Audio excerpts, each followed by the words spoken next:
Swayam Prabha. Digital India. Educated India.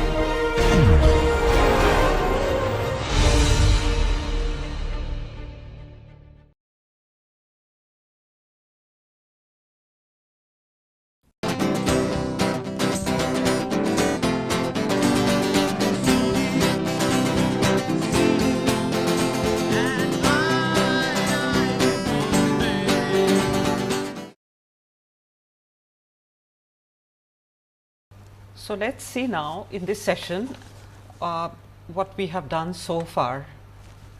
In the last few lectures, we looked at words and we have been emphasizing the need to pay attention to words, and we really have to rework our relationship with words and languages, and we are aware of the complexities of the task. So, we have dipped into the present Indian context, its demands, by on the one hand placing the subaltern perspective, and on the other hand also looking at globalization processes and the connections these have thrown up with a very fast changing world around us.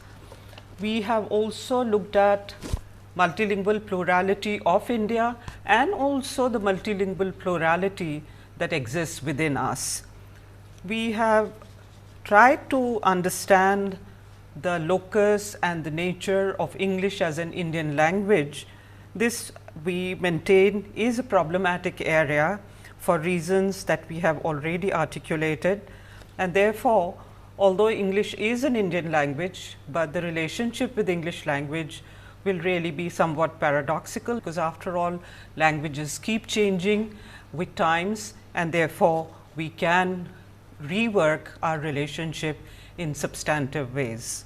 Some of the examples of Indian language scripts and words, these were presented before you in terms of the word creative and creativity. This activity led to a presentation by Reenal, who talked about the natural environment and the way languages coexist, and also her own take on some of the issues related to the words creativity and creative. So, as ma'am said about the multilingual nature in India and the various languages spoken in the country, I would like to say that since my childhood itself, I have been born in a very multilingual environment. So, at home I spoke Gujarati and Kutchi, and then I went to school and we generally spoke in English and Hindi, and then in high school Marathi was added to it. And then for my higher studies, when I went for engineering, in my hostel I had students speaking various languages. There was Bengali, Oriya, many South Indian languages, mainly Telugu. So there was always a wide exposure of various languages surrounding me.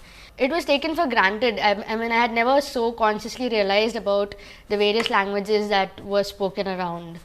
Eventually, I started learning Oriya, not because there was a language barrier in conversing with them, but because learning a new language was fun. Presently, certain linguistic spheres have evolved in my day-to-day life. At home, I converse in Gujarati. On the campus and amongst friends, I speak in Hindi. And while writing or talking about academic topics, I switch to English. In case of informal writing, like when I write my diary, I usually write in English and switch to Hindi when I cannot find the right words to express my thoughts in English. And thus, I switch between the two languages back and forth. However, I use the Roman script all the time, even while writing Hindi words. Similarly, when I chat on the internet, I type Hindi words in the Roman script while talking to most of my friends. And it has become so common that it does not take any effort to spell out the Hindi words. So, this is what we did so far. From that perspective, we felt that it is time for us to look at creativity and the relationship of creativity to words, to language, languages in terms of some very important Western viewpoints that have animated this discussion over the last few decades.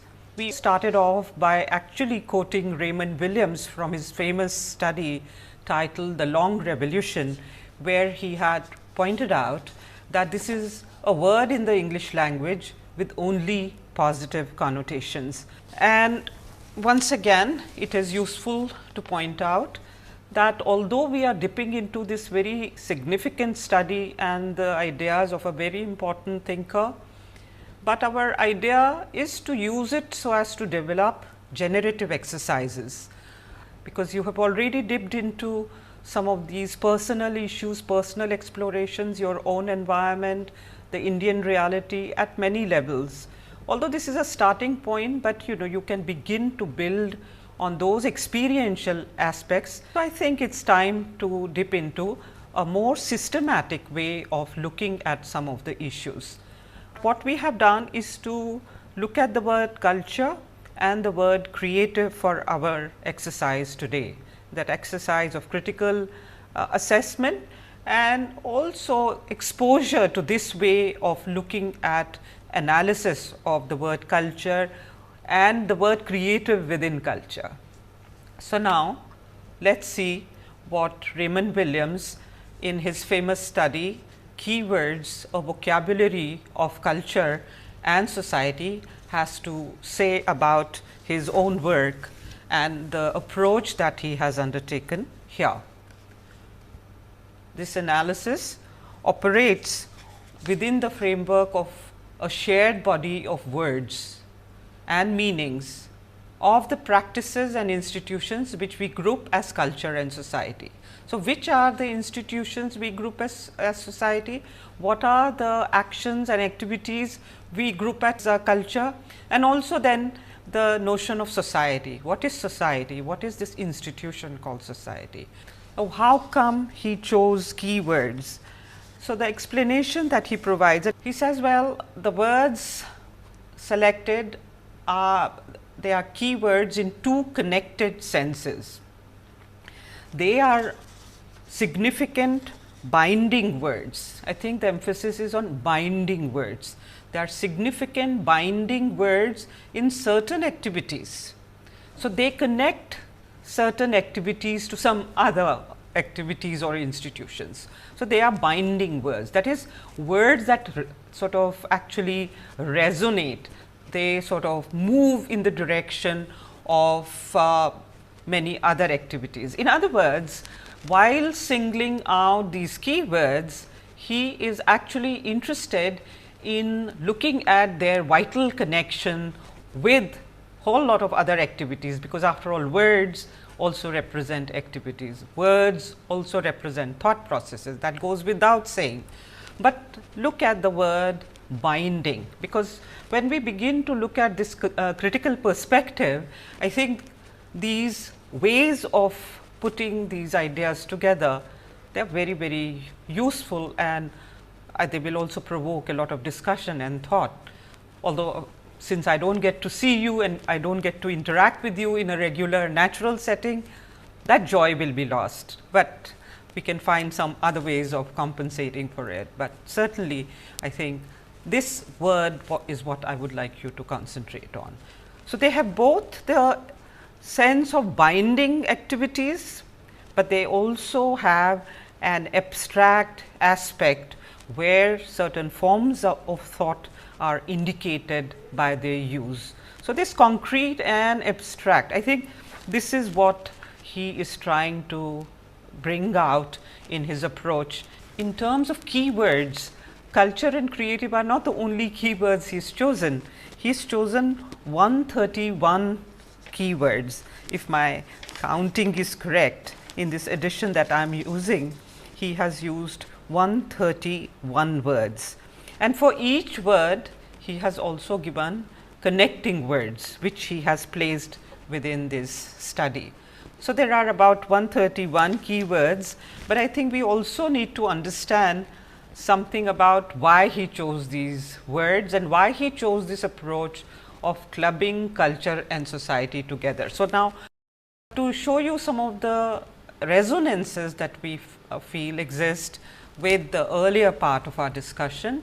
He says to show, he chose this study to show that important social and historical processes occur within language in ways which indicate how integral the problems of meanings and of relationships really are.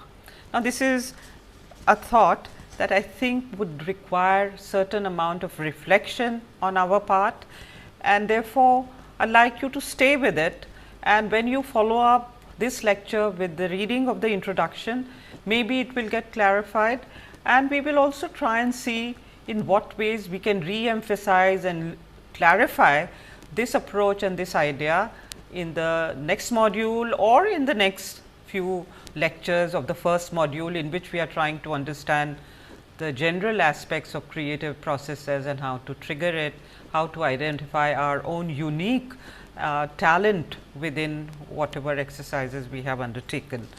So, therefore, I think it is best to come back to it, I would say time and again. The other resonance that was very palpable is related to new kinds of relationships, but also new ways of seeing existing relationships appear in language in a variety of ways, in the invention of new terms, in the adaptation, alteration of older terms, in extension or transfer. Let us see what else this holds for us.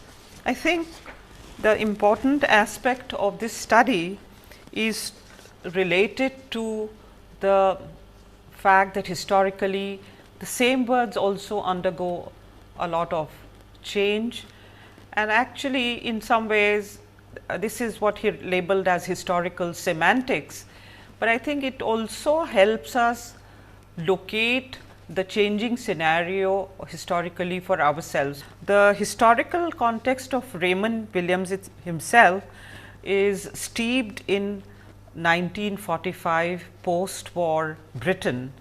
When he came back from the war, he found that people around him used words in a way that he did not understand. The sense of meanings associated with many words changed, and he was quite surprised by that. He was, I think, quite disoriented by that. So, he decided to study this phenomenon a little more carefully, and he found that people around him use the word culture more than any other word. And I will read the statement that he made. He said, "I found myself preoccupied by a single word, culture, which it seems I was hearing very much more often than he had ever heard before." So, then this historical context, I think we should keep in mind. We have talked about the significance of maintaining a sense of historical context in every bit of our reading material, because it helps us establish our own critical relationship with a text. And he says, the emphasis of the study is not only on historical origins and developments, but also on the present meanings, implications and relationships as history, and I would say as history in making, which is what you are doing, which is what we do when we try to extend meaning, when we try to create meaning. We do not just stay with given meanings in our life, we try to give and find new meanings. So, in that sense, it is a very important approach where you look back at history, and in terms of words you look at the historical origin. You also look at how those have undergone changes, and in his kind of analysis you pin that in terms of the social context, and that may mean economic, political situations, the attitudes towards certain institutions, maybe the need for those institutions, the economic efficacy of those institutions. We will have to see what that leads to. So, what he has done in terms of the methodology That's really very, very interesting, fascinating in fact. This was such a discovery. I was familiar with many other studies, but I'd never dipped into it. So, it's been a pleasure to dip into this study and find a very, very useful methodology. What he has done is to identify these keywords, and then for each keyword he has clusters, and we will share those clusters with you. So, now in these clusters he has a particular set of interrelated words and references with meanings that emphasize interconnections across domains.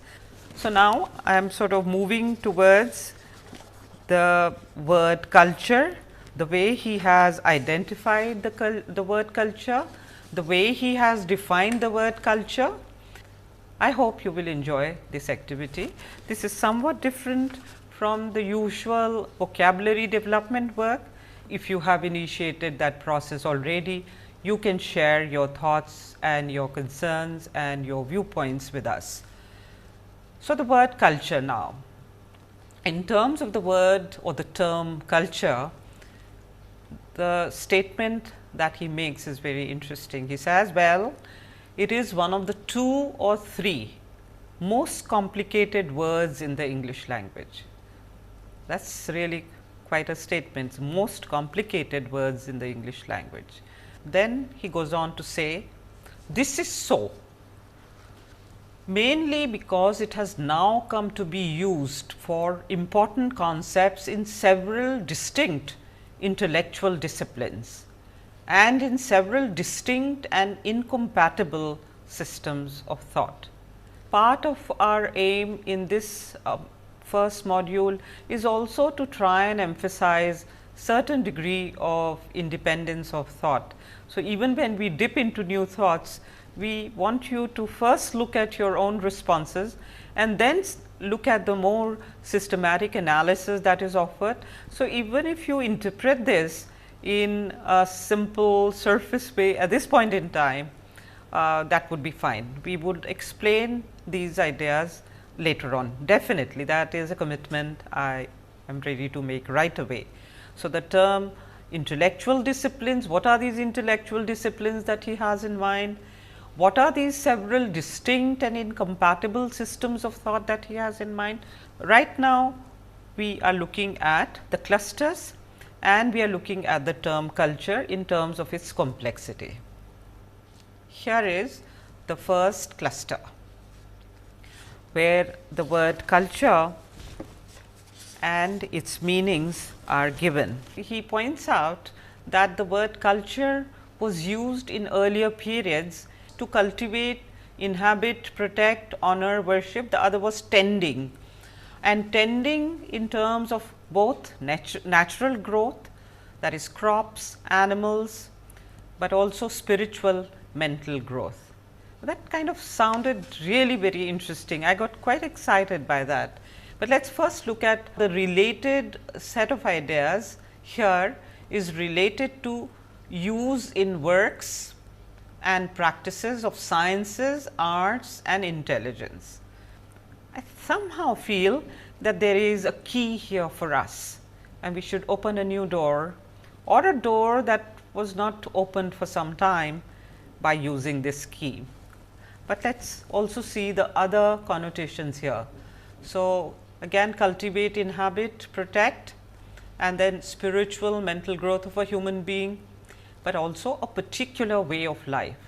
It is this particular way of life which actually has led to the growth of disciplines like anthropology that look at this variety, diversity. As you know, we are talking to you, but simultaneously I am also teaching this course in a regular natural IIT setting, and the reason we have not been able to bring everybody here on board is primarily related to issues of logistics, the time frame in which the students work, their timetables are different, and also in terms of clarity, the video course does require greater degree of clarity. But if we try this activity in class and it works out, we will come back with some of our findings and share those with you. So, in terms of tending, my sense was that maybe we can go back to this earlier term, because I think it may be sufficient for us to look at the word culture and how it has retained that earlier sense of tending, but also this tending of natural growth. In the earlier sense, it was crops and animals, and what if we transform ourselves a little bit or transfer our setting in our imagination a little bit and create a pastoral setting. You may stay with your own experience of the big city or any other location where you exist and live your lives, but maybe you can examine what you feel about tending crops, tending animals. Do you continue to have a relationship with the natural environment? So, this may actually be quite an interesting exercise in trying to see what our relationship to our natural environment is. And if we can build this as another theme in addition to the natural linguistic environment, I think that would be a very interesting step, because this will immediately lead us to other interrelated idea here of sciences and arts. So, now let us look at his definition of creative, the word creative, and it is really not a definition, but he is trying to work out the meaning associated with the word. So, he points out that creative in modern English has a general sense of original and innovating, and an associated special sense of productive.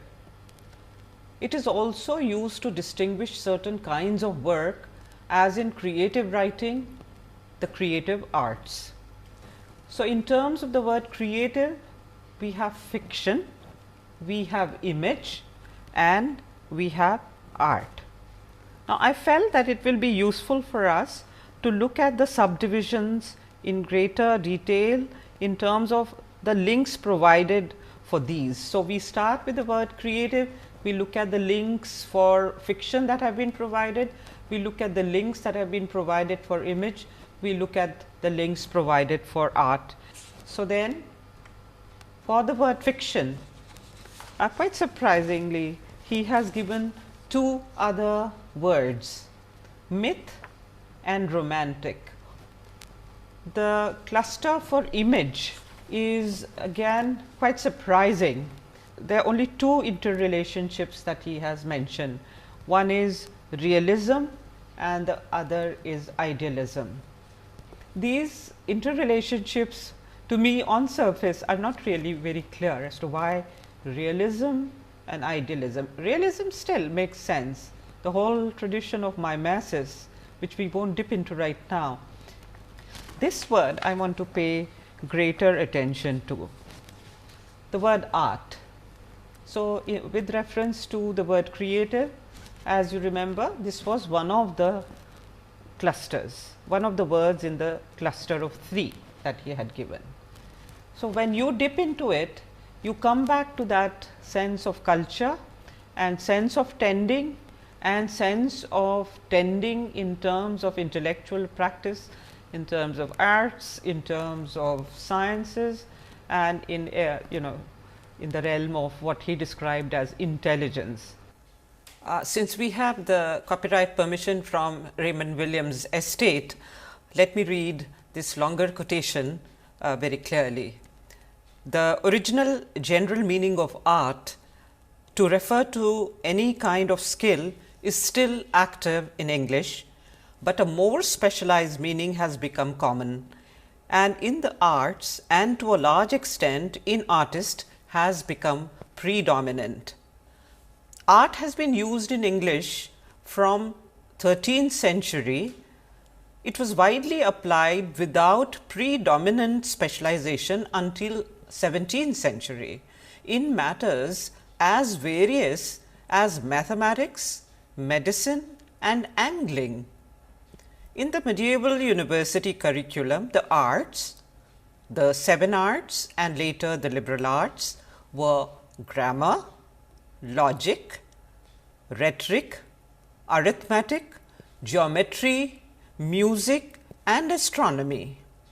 An artist from 16th century was first used in this context, though with almost contemporary developments to describe any skilled person, as which it is in effect identical with artisan until 16th century, as a practitioner of one of the arts in another grouping, those presided over by the 7 muses: history, poetry, comedy, tragedy, music, dancing, astronomy.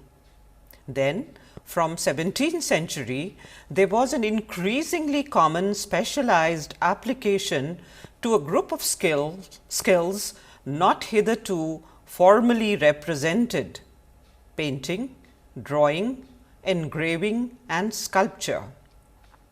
The now dominant use of art and artist to refer to these skills was not fully established until 19th century, but it was within this grouping that in 18th century, and with special reference to the exclusion of engravers from the new Royal Academy, a now general distinction between artist and artisan, the latter being specialized to skilled manual worker without intellectual or imaginative or creative purposes, was strengthened and popularized.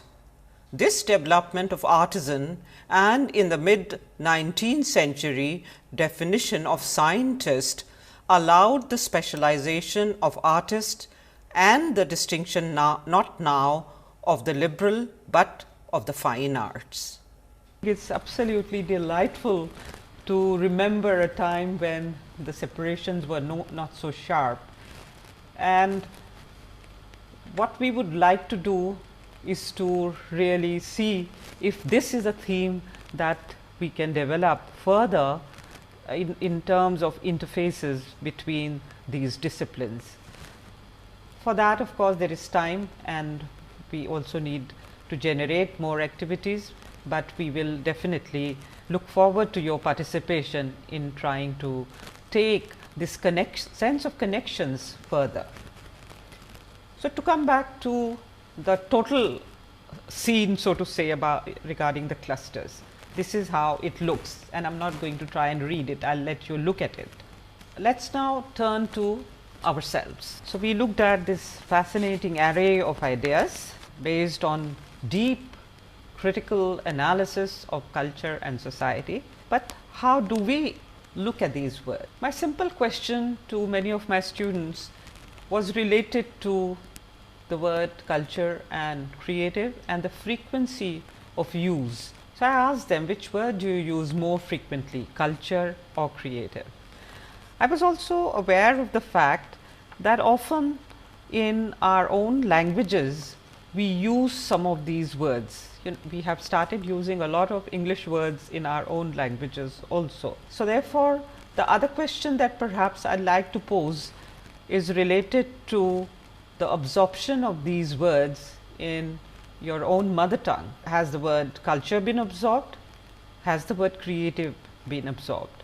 And the best way for you to get a flavor of the classroom situation is to have some representation from the class into this video course, and therefore, I would now request Neha Chaudhary, whom I have already introduced to you in the earlier part of this module, as someone who has been intimately associated with the preparation of the PowerPoint presentation and also discussion about the content of the course.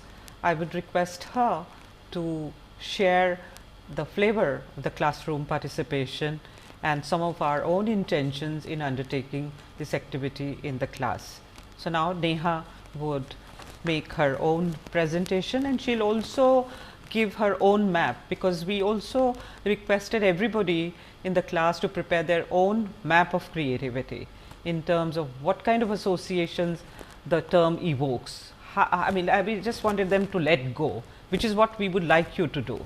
However structured we may seem, but really unless there is this letting go of your imagination, there is just no fun in doing this course. So, now let us have Neha over. Hi.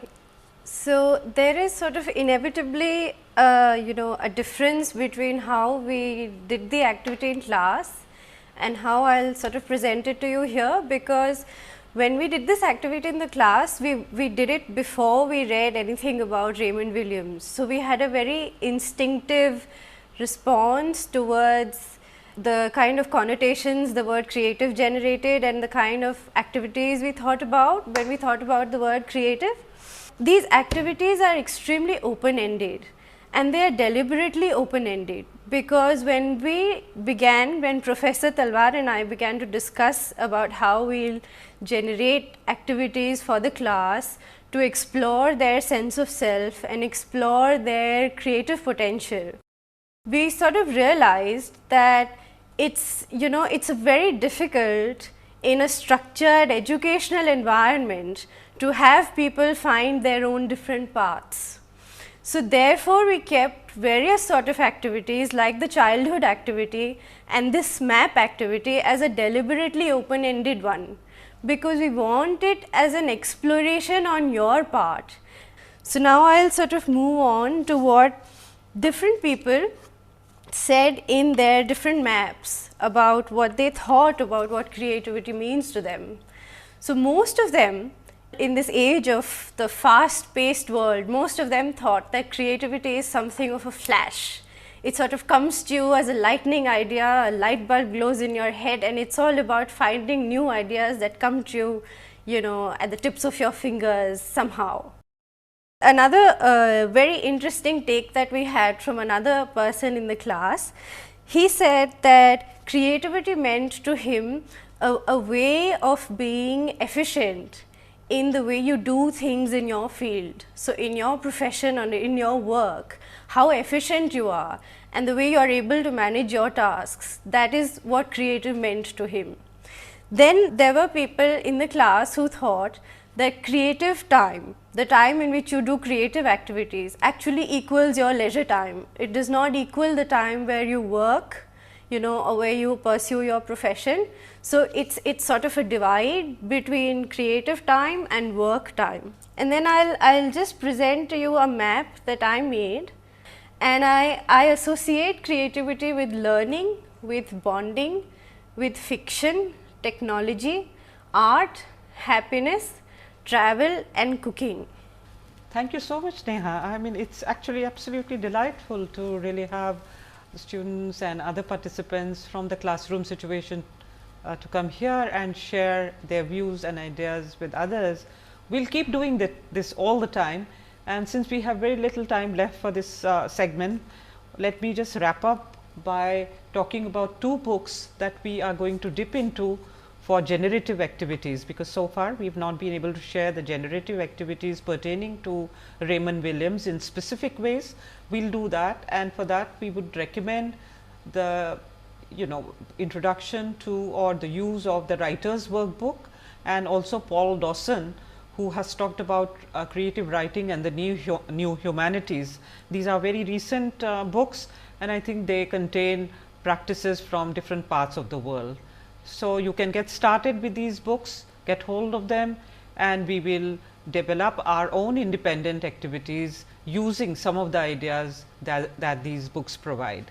Thank you very much, and I look forward to talking to you again next time. Thank you.